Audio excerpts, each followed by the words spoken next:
तो जी गाइस कैसे हो आप सब लोग। तो गाइस आ गए एक न्यू वीडियो साथ वापस। सो गाइस सर आज की इस वाले वीडियो में हम लोग यार गाइस सर सुनने वाले हैं धनंजय का यार न्यू सॉन्ग। तो गाइस सर उस सॉन्ग पे सुनेंगे और साथ ही में गाइस सर रिएक्शन देने वाले हैं। तो गाइस सर बिना किसी तरीके की वीडियो कर लेते हैं शुरू। तो गाइस सर वीडियो शुरू करने सुनो गाइस सर, जा किधर रहे हो गाइस सर, सुनो पहले।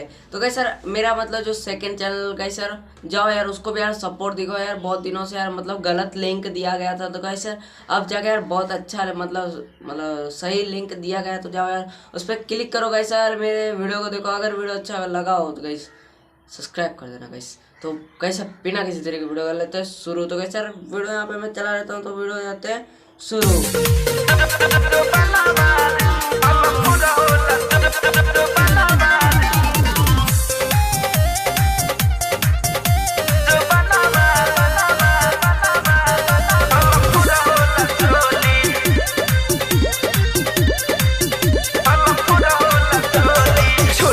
चुकी बाजो बनवा दे झलक होला चोली। ए छोटी चुकी बाजो बनवा दे झलक होला चोली। झोलस न कवनो फूलवा ना रे रही जड़िए के लोली। झोलस न कवनो फूलवा ना रे रही जड़िए के लोली। छोटी चुकी बाटे जो बनवा दे झलक होला चोली। छोटी चुकी बाटे जो बनवा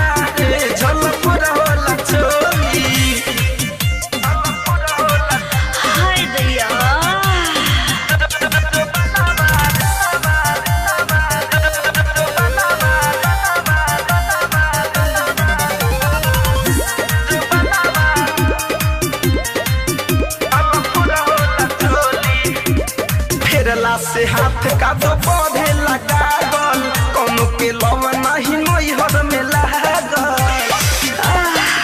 सखी फेरला से हाथ का तो पौधे लगा गल कोनो के लव नहीं नैहर में लागल। पहिले जे जनती तो खैती रे हम फूले वाला गोली। पहिले जे जनती तो खैती रे हम फूले वाला गोली। छोटी चुकी बातें जो बनावा रे झलक होला चोली। छोटी चुकी बातें जो बनावा रे झलक होला चोली।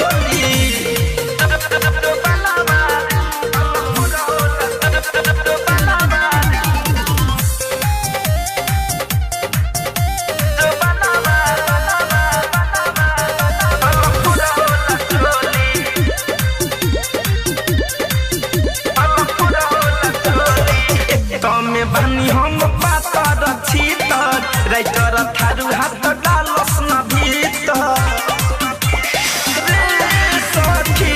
तम बानी हम पातर छीतर राइटर थारू हाथ डालस न भीतर। धड़कन धनंजय पियावा के मन करे कुछ बोली। फिरोज फैशन पियावा के मन करे कुछ बोली। छोटी चुकी बातें जो बनावा रे झलक होला चोली। छोटी चुकी बातें जो बनावा रे झलक होला चोली। छोटी चुकी बाजो बनावा रे झलक होला चोली। झोलस न कवनो फूलवा ना रे रही जड़िए के लोली। झोलस न कवनो फूलवा ना रे रही जड़िए के लोली। छोटी चुकी बातें जो बनावा रे झलक होला चोली।